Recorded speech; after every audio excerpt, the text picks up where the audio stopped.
Hi, okay. Hi, VSI members. How are you? I'm Dr. Yaniv, Dr. Persuasion. I'm here with my colleague and friend Andy Jarvis, global speaker and consultant, to have an interview and a conversation about his speaking career. So, Andy, hi, how are you? Hi, I'm good, thanks. I'm good. Joining from Johannesburg today. We've just been on a bit of a conference. We had a conference last week, well, three conferences last week in Cape Town, and now we're in Joburg. We've got a couple this week, and then we're off to Mauritius next week. So, yeah, bit of a Yeah, tour until we get back to Jersey. uh, great. I'm in Tel Aviv, Israel now. We are a global organization, global speakers. So we used to you run from country to country. So tell me a Absolutely. little bit how did you start as a speaker? As a speaker, so I mean, I'd had a career in technology for nearly 30 years, starting life as a software developer and then going through IT management, looking after teams, merger and acquisition work. And what I saw was companies all going through the same challenges, which was primarily a complexity, struggling with complexity and really getting to the heart of what technology means for their business and how they utilize it. So I went into consultancy first, and consulted with a number of firms. And over that period of probably 5 years consulting, I built a number of different frameworks that firms can benefit from because, again, all the same challenges, the same ways of working. And then I was approached probably a year ago now, by a colleague at the time to do some professional speaking, and I'd never even considered it. I'd done a lot of corporate speaking, but never conference speaking. So that was kind of a step into the unknown, as it were. But I think just taking these things onto, or taking my methods and my frameworks onto stages, it was seeing an audience really, really engage with that. And now we've, over the course of the last year, developed that keynote speaking, and I've come together with Claire Bosk, and we've created a new business called Elevated Experience, which looks at the intersection between not just digital experience, but the realization that you can't do a good digital experience without a good employee experience and a good customer experience. So our frameworks now and the things that we talk about and the things that we're talking here in South Africa for the next 3 weeks about are just that. It's that DXEXCX framework. And then going forward, we've actually started building some technology out as well that kind of brings all those things together. It's cool. Yeah, so first of all, I'm a satisfied client, customer of your platform, so I highly recommend your platform. Thank you. When you started to speak in front of people, how did you feel? What was were your emotions during the Yeah. presentations? Yeah, it's funny. You automatically get nervous when you're kind of stepping onto a big stage as opposed to, corporate workshops and boardroom things. But very quickly got over those nerves. What I've found is certainly the VSAI community, it's huge, right? It's a really, really big network of really supportive individuals that are all helping each other out with little tips and tricks. And there's nothing to be nervous about, really. You know your subject matter, you know what you do. It's just a way of putting that on stage confidently. So I've learned all sorts from Claire initially, but then all of you guys and yourself, Yaniv, just what works, Yeah, what doesn't work, learning from the community. And I think that's one of the massive benefits of VSAI because it's not just VSAI was largely kind of, brought about because of COVID and we're all stuck working from home. But more and more, I'm staying in Joni's house this week. She's vice president amazing. this year of GSF, Global Speaker Federation.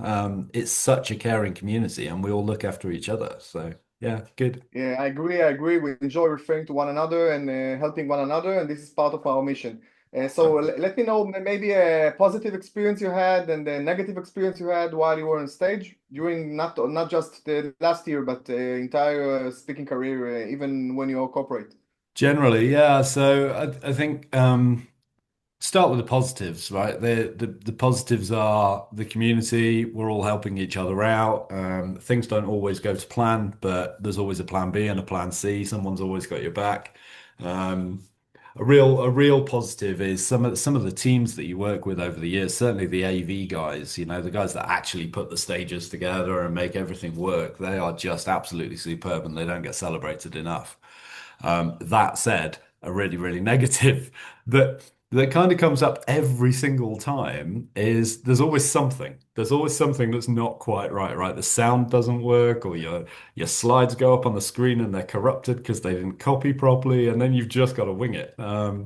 We have them. Claire had one last week because the slides went up on stage and the music was wrong. So they played a completely different track for her to walk out. The slides were corrupted. I had a similar situation on stage.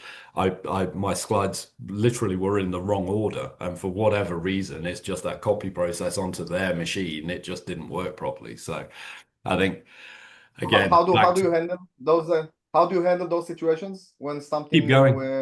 Keep going. You've just got just to keep kind of going? plow through it, right? And at the end of the day, I think the other big learning that I've had speaking publicly is people are there to listen to you. The slides, I don't want people reading slides while I'm presenting on stage necessarily. So I've learned to put less and less and less on the slides. And to be honest, worst case scenario, if they're not even there, it doesn't really matter. Um, and you've got to be confident Yeah, about yeah, your own content.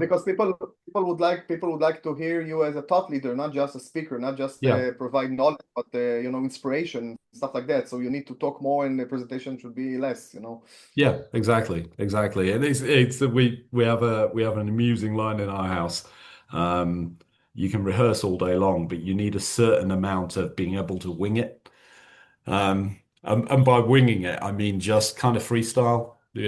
Sometimes you get audience interaction you're not expecting, or you get questions that you're not expecting. You need to be able to react to that and adapt. And Yeah, some of the we did a power duo, the elevated experience masterclass last week, and it was exactly that. We had a process, we had a script, we had slides, but there was audience feedback and audience interaction. It was an interactive masterclass for an hour.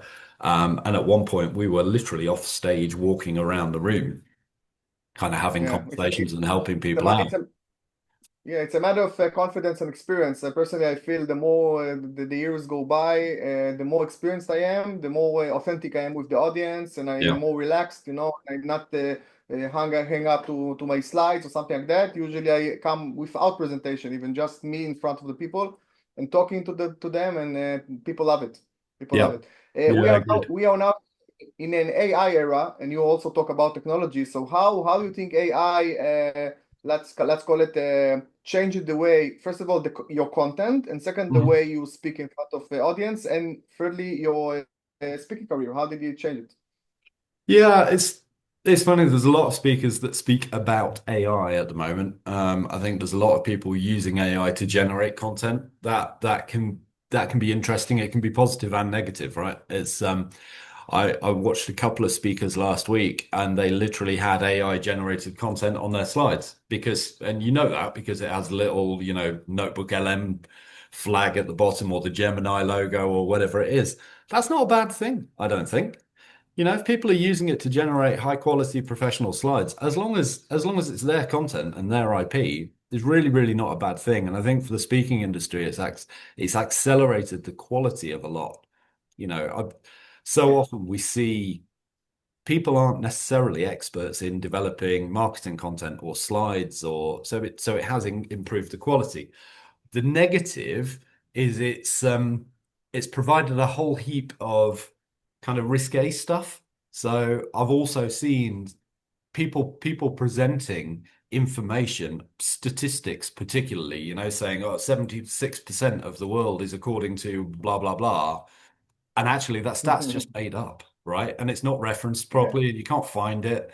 So you've got to be careful. You've got to use it. You've got to use it to your advantage, but equally do your homework yourself.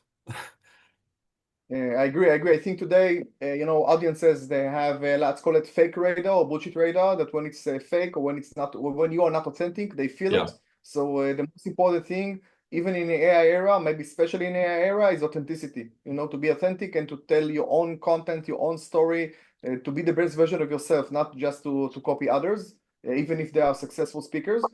So in VSI community, we have very experienced speakers, and we have new speakers. So from your Yeah. experience, please provide us free tips for new speakers, or even for old speakers.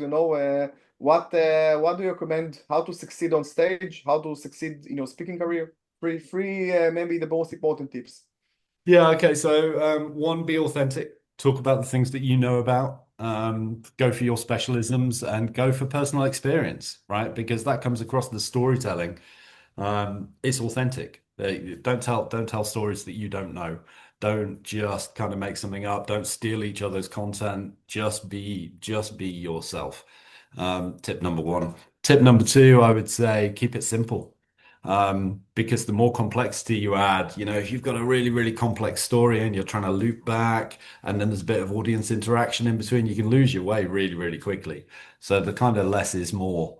Um, I'm not a massive fan.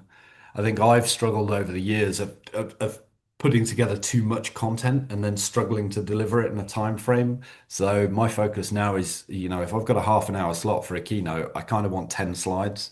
And then that's a reasonable amount of time to talk about each one.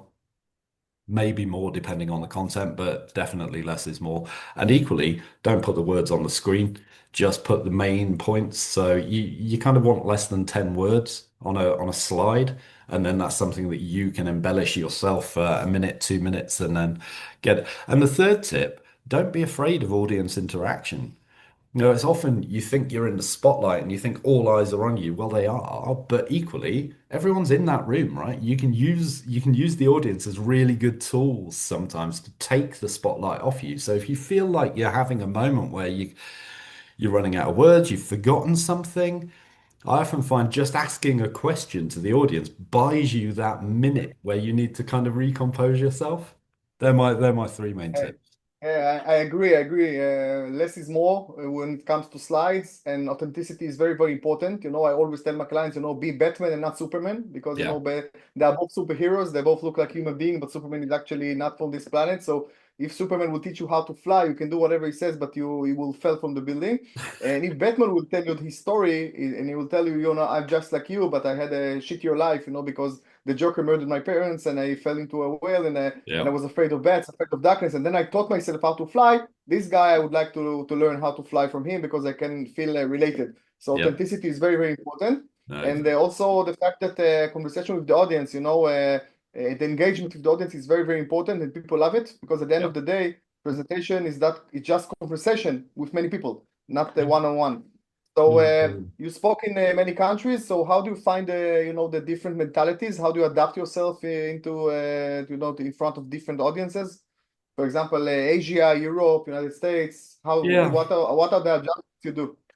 Yeah, I think it's really important. I can't stress it enough that you do your homework first before you get there, right? Because if you turn up on a stage, particularly as we've seen that, we're in South Africa at the moment, if you're not putting yourself in their context, if you're not telling stories that they can resonate, if you're just bringing kind of pre-canned content from the UK, they're really not interested because 9 times out of 10, why are we wheeling in this foreigner to tell us something that we already know? They've not appreciated who we are, what we do, what our culture is, all of that kind of stuff. So, it's in South Africa, it's very, very conversational. They've got a real kind of warm heart. They focus on customer experience. They want to build those relationships. They want to have that interactivity.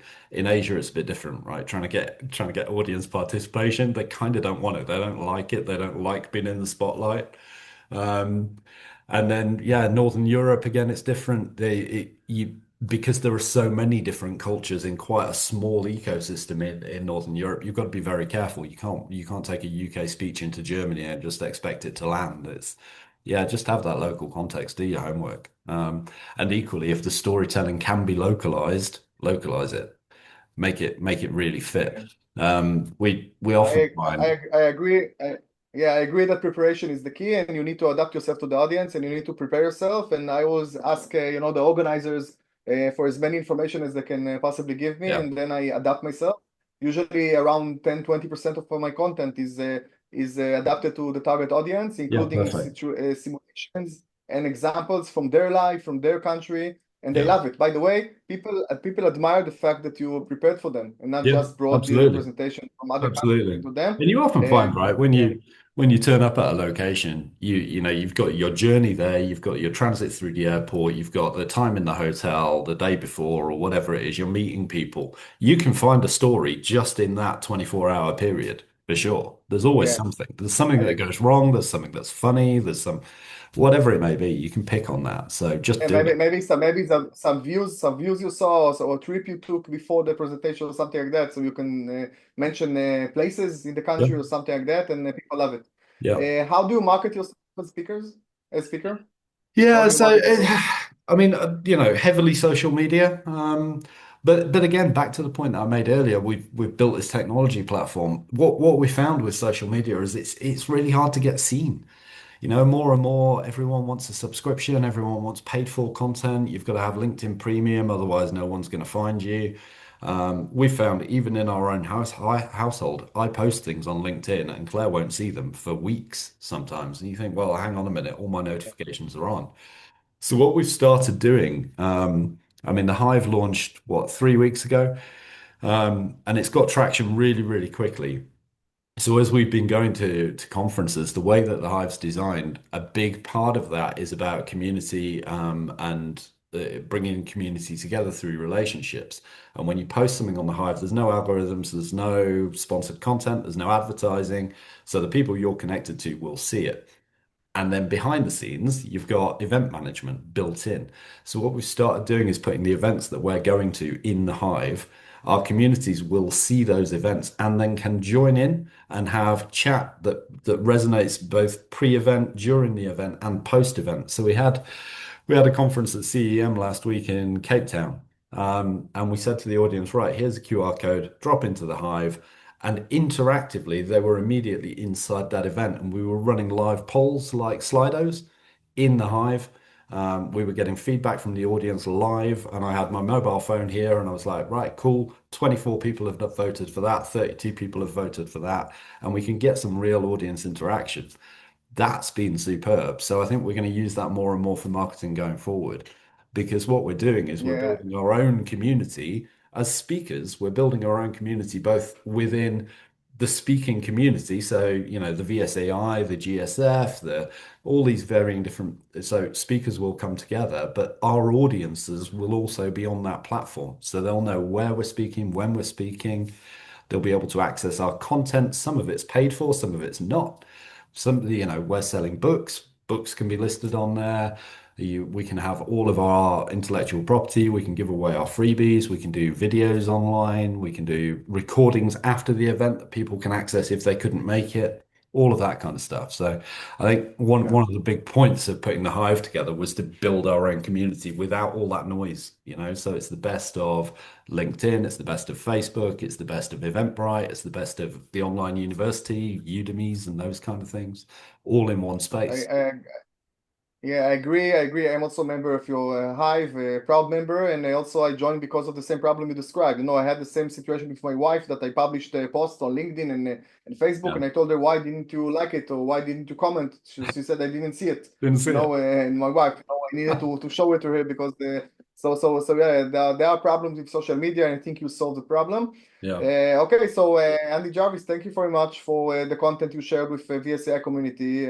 My colleague and friend, where I wish us both, the continuance of a beautiful friendship and to meet you absolutely. in conferences around the world.